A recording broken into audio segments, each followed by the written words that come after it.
Bismillahirrahmanirrahim. Assalamualaikum warahmatullahi wabarakatuh.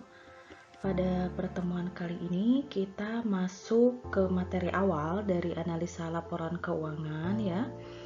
Nah, materi kali ini terlebih dahulu akan saya bahas mengenai pengertian dari laporan keuangan beserta tujuan dan juga manfaatnya. Dan juga beberapa contoh dalam analisa laporan keuangan ya, diantaranya adalah analisis common size dan juga analisis trend. Langsung saja kita masuk ke dalam pengertian analisis laporan keuangan ya. Nah, apa itu analisis? Di sini dijelaskan, analisis adalah aktivitas yang memuat sejumlah kegiatan seperti mengurai, membedakan, memilah sesuatu untuk digolongkan dan dikelompokkan kembali menurut kriteria tertentu, kemudian dicari kaitannya dan ditafsirkan maknanya. Atau dalam arti kata lainnya adalah upaya yang dilakukan untuk mengamati sesuatu secara mendalam melalui sebuah proses untuk dipelajari ya. Nah, dalam hal ini kaitannya dengan laporan keuangan berarti yang akan dianalisis adalah bentuk-bentuk dari laporan keuangan itu sendiri. Selanjutnya, apa itu laporan keuangan? Nah, seperti yang sudah pernah kita pelajari sebelumnya ya, yang sudah kita ketahui bahwa laporan keuangan ini merupakan catatan informasi keuangan suatu perusahaan ya pada suatu periode akuntansi yang dapat digunakan untuk menggambarkan kinerja perusahaan tersebut. Nah, tujuan dari penyusunan laporan keuangan ini adalah memberikan informasi tentang jenis, kemudian jumlah dan juga perubahan yang terjadi terhadap aset, modal maupun hutangnya ya yang dimiliki oleh perusahaan. Nah, laporan keuangan tentu harus disusun berdasarkan standar dan aturan yang berlaku. Kenapa demikian? Tentu saja agar laporan keuangan ini dapat dengan mudah dibaca dan juga dipahami gitu ya oleh pihak manajemen perusahaan, yang mana nantinya akan berpengaruh terhadap keputusan yang akan diambil oleh pihak manajemen. Nah, selain dibutuhkan oleh pihak manajemen perusahaan sendiri, penyusunan laporan keuangan juga penting dilakukan dengan benar karena menyangkut beberapa pihak lain yang berkait gitu ya, seperti pemerintah, kreditor, investor, dan lain-lain. Nah, sehingga dapat kita ambil kesimpulan dari kedua definisi di atas bahwa analisis laporan keuangan adalah proses yang penuh pertimbangan dalam rangka membantu mengevaluasi posisi keuangan dan juga hasil operasi perusahaan pada masa sekarang dan juga masa lalu ya, dengan tujuan untuk menentukan estimasi dan prediksi yang paling mungkin mengenai kondisi dan kinerja perusahaan pada masa mendatang. Nah, setelah laporan keuangan disusun dengan benar, maka akan terlihat bagaimana kondisi keuangan dari perusahaan tersebut ya. Nah, kondisi di sini maksudnya adalah jumlah dari aset, modal maupun kewajiban atau hutang yang dapat dilihat pada neraca. Selain itu juga dengan penyusunan laporan keuangan ini dapat diketahui berapa besarnya pendapatan yang diterima dan juga jumlah biaya yang dikeluarkan gitu ya selama periode tertentu, sehingga dapat dilihat besarnya perolehan laba ataupun kerugian yang dialami oleh perusahaan tersebut. Selanjutnya ada arti penting dari analisis laporan keuangan ya. Yang pertama itu adalah bagi pihak manajemen. Dengan laporan keuangan yang dibuat, ini pihak manajemen dapat menilai kinerja perusahaan dalam satu periode ya, misalnya apakah target yang ingin dicapai sudah terpenuhi atau belum. Selain itu, laporan keuangan juga dapat digunakan sebagai dasar pengambilan keputusan ya, berdasarkan adanya kelemahan dan juga kekuatan dari perusahaan itu sendiri. Kemudian yang kedua, bagi pihak pemegang saham ya. Salah satunya untuk melihat perkembangan dan kemajuan perusahaan dalam satu periode ya, yang dapat dilihat dari besarnya perolehan laba dan juga pengembangan aset yang dimiliki oleh perusahaan itu sendiri. Selanjutnya yang ketiga itu adalah bagi kreditor, untuk mengetahui kemampuan perusahaan dalam melunasi hutang beserta bunganya ya.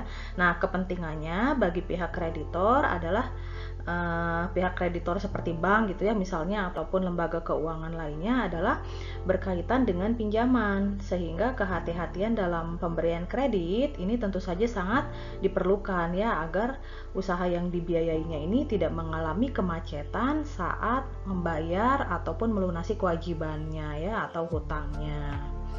Kemudian bagi pemerintah ini laporan keuangan dibutuhkan untuk menentukan besarnya pajak yang harus dibayarkan oleh pihak perusahaan kepada negara. Dan yang terakhir bagi karyawan, ini kaitannya adalah dengan penghasilan dan juga keamanan kerja.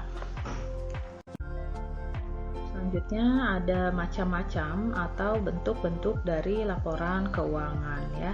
Yang pertama ini ada neraca. Neraca di sini merupakan laporan yang menunjukkan jumlah aset, kemudian hutang dan juga modal ya.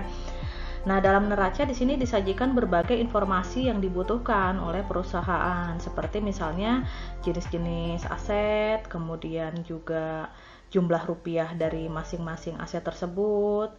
Kemudian juga ada jenis-jenis kewajiban atau hutang ya, atau dikenal dan liability.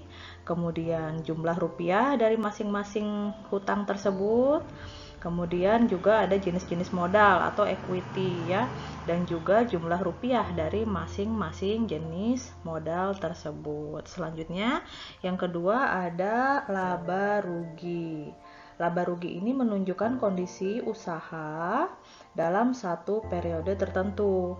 Sama halnya dengan neraca ya, laporan laba rugi ini memberikan berbagai informasi yang dibutuhkan oleh perusahaan. Di antaranya adalah jenis-jenis pendapatan yang diperoleh dalam satu periode, kemudian jumlah rupiah dari masing-masing jenis pendapatan, kemudian juga ada jumlah keseluruhan ya dari pendapatan, kemudian jenis-jenis biaya atau beban dalam suatu periode, jumlah rupiah masing-masing biaya atau beban yang dikeluarkan ya, dan kemudian juga menunjukkan besarnya laba yang diperoleh ataupun kerugian yang dialami.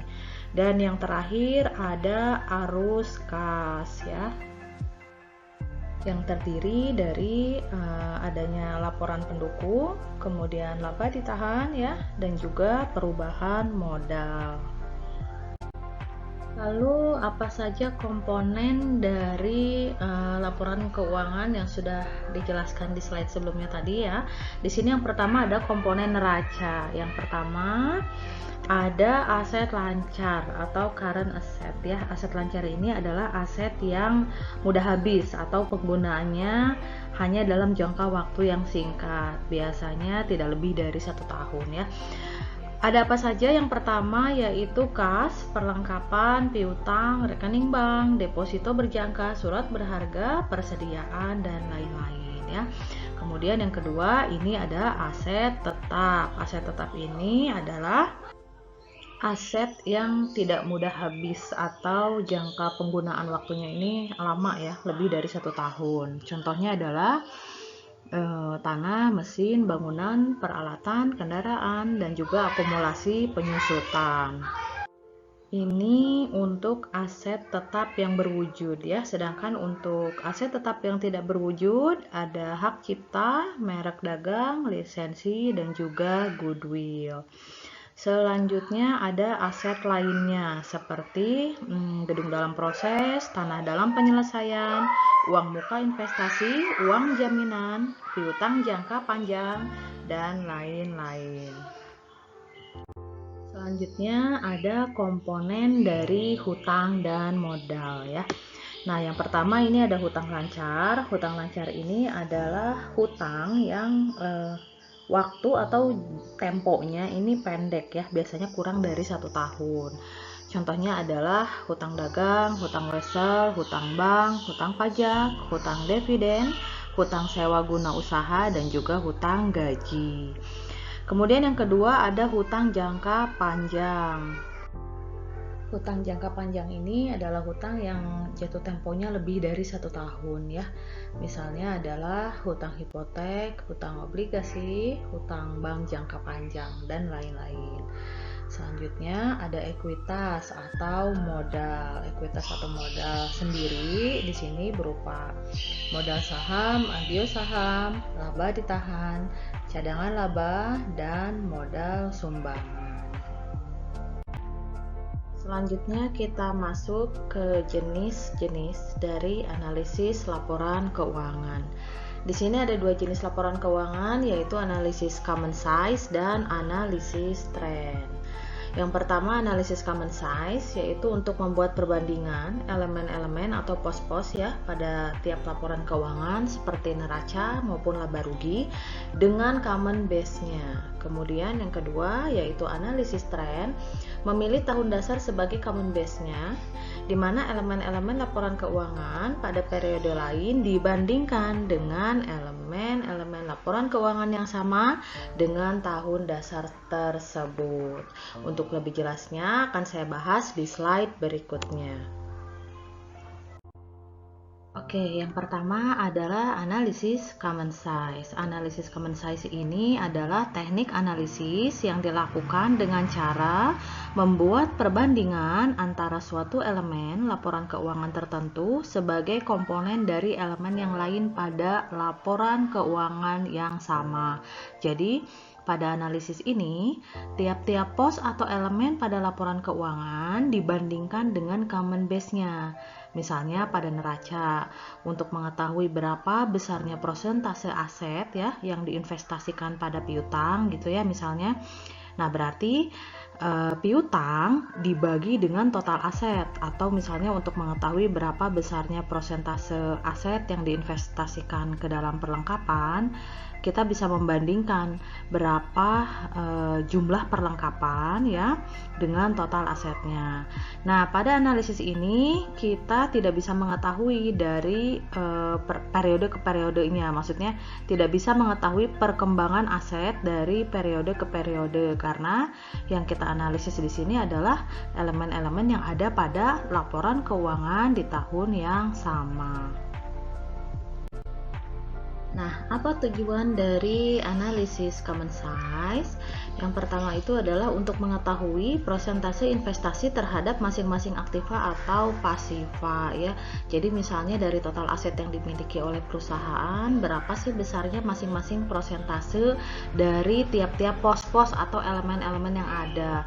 Misalnya total asetnya adalah sebesar 1 miliar. 1 miliar ini berapa sih yang diinvestasikan ke dalam kas, diinvestasikan ke dalam perlengkapan, diinvestasikan ke dalam piutang ataupun surat berharga misalnya, dan lain-lain ya. Kemudian yang kedua untuk mengetahui struktur permodalan. Seperti yang kita tahu bahwa aset ini kan bersumber dari 2, yaitu modal sendiri atau equity dan juga hutang. Nah, dari total aset yang dimiliki perusahaan, ini berapa sih besarnya yang didanai oleh hutang dan juga berapa besarnya yang didanai oleh modal sendiri ya. Dan yang terakhir adalah untuk mengetahui komposisi biaya terhadap penjualan. Jadi dari total penjualan yang diperoleh, di sini bisa diketahui berapa besarnya persentase biaya yang dikeluarkan dari total penjualan yang didapat atau diperoleh ya. Nah, itu adalah tujuan dari analisis common size. Nah, kita akan masuk ke contoh dari analisis common size ya. Di sini ada laporan keuangan, yaitu neraca. Bisa kita lihat dari tahun 2003 sampai 2006. Total aktivanya 3.000, 3.400, 3.650, dan 4.200. Begitu pula dengan total pasifanya ya. Nah, di sini kita akan menentukan berapa besarnya persentase investasi terhadap masing-masing aktiva dan juga pasifanya ya. Kemudian juga untuk mengetahui struktur permodalan dan untuk mengetahui berapa komposisi komposisi biaya terhadap penjualan yang diperoleh. Kalau untuk komposisi biaya terhadap penjualan, ini nanti kita lihatnya pada laporan keuangan laba rugi ya, bukan pada neraca. Kalau untuk pada neraca hanya untuk mengetahui persentase investasi pada masing-masing aset yang ada ya, dan juga struktur permodalan. Selanjutnya kita masuk ke contoh dari analisis common size berdasarkan kedua laporan keuangan tadi ya, yaitu neraca dan juga laba rugi. Di sini yang akan kita ambil contoh adalah komponen piutang dengan total aktiva. Di sini bisa piutang, bisa kas, bisa perlengkapan, persediaan dan lain sebagainya ya.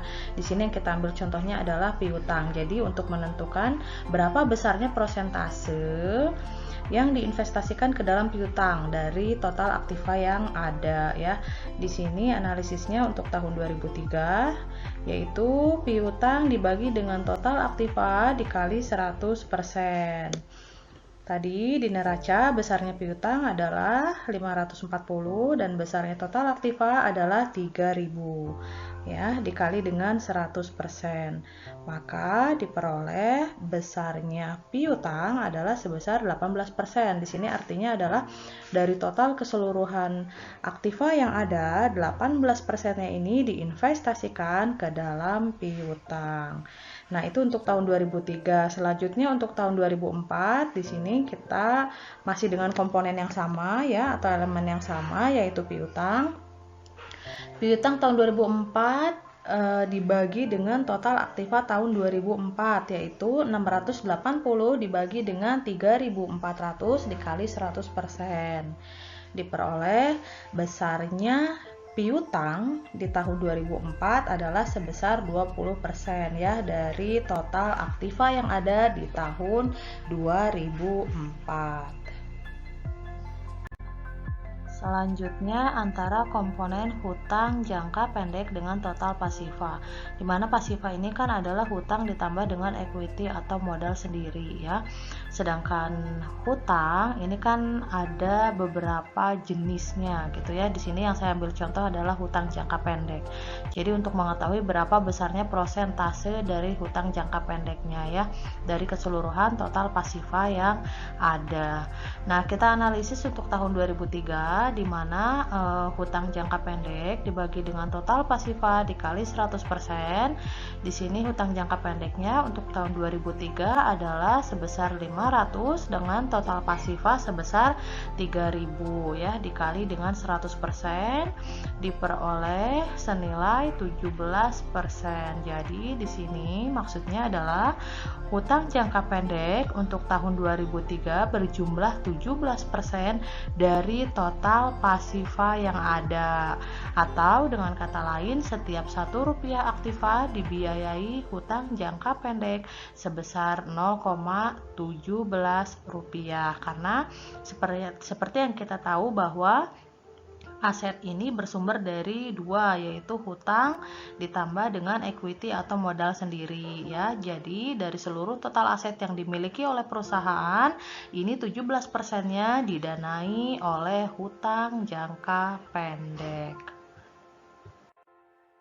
Selanjutnya ada laporan keuangan yaitu laba rugi ya. Di sini digunakan untuk mengetahui komposisi biaya terhadap penjualan.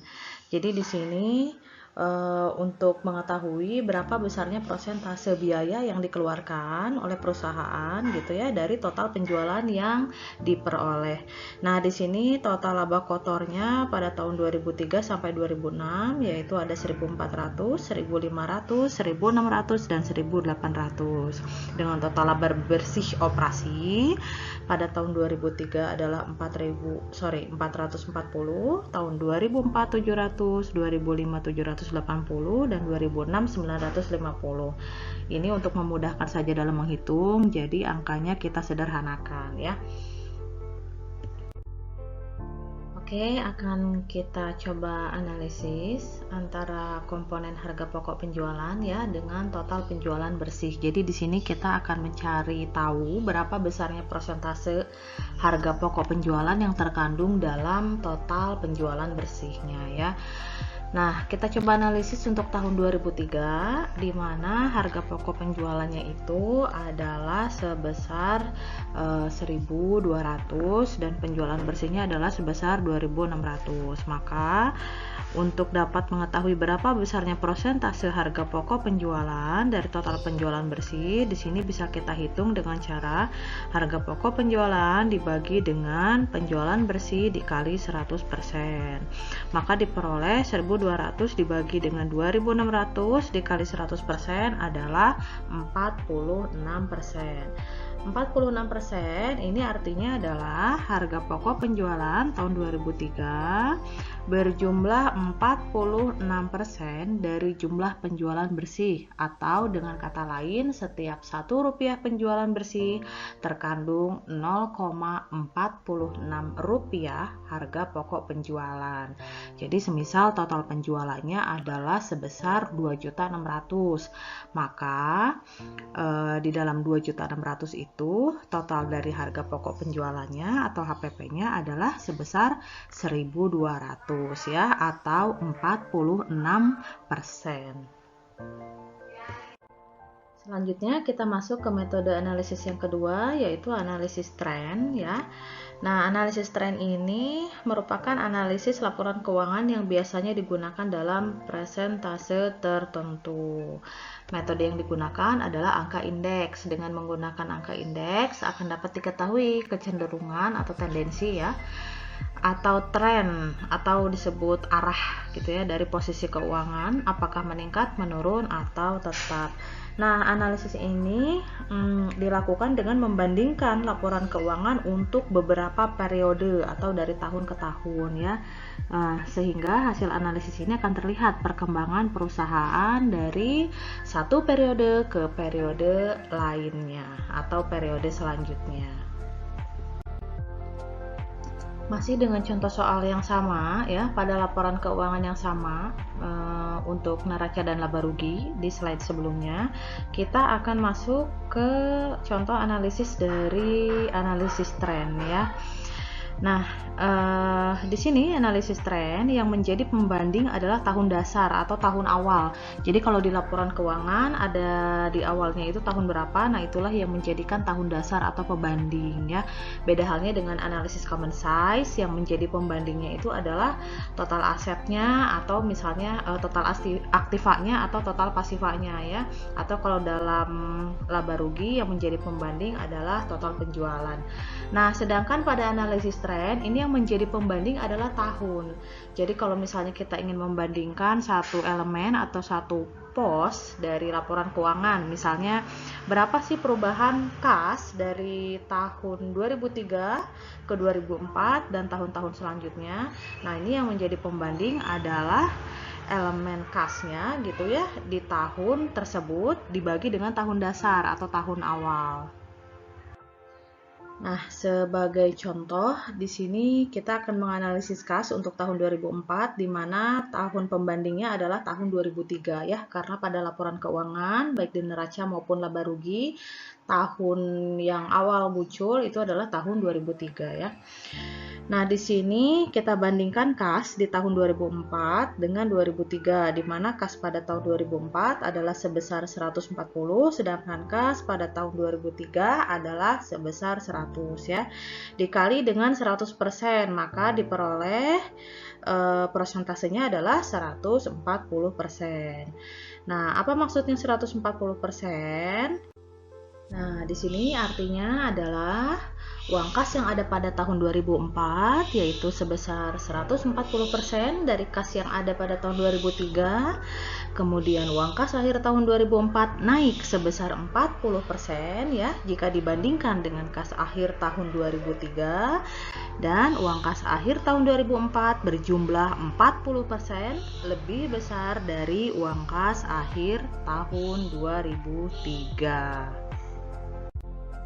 Sekian untuk materi pada pertemuan kali ini. Semoga dapat dipahami. Terima kasih. Wassalamualaikum warahmatullahi wabarakatuh.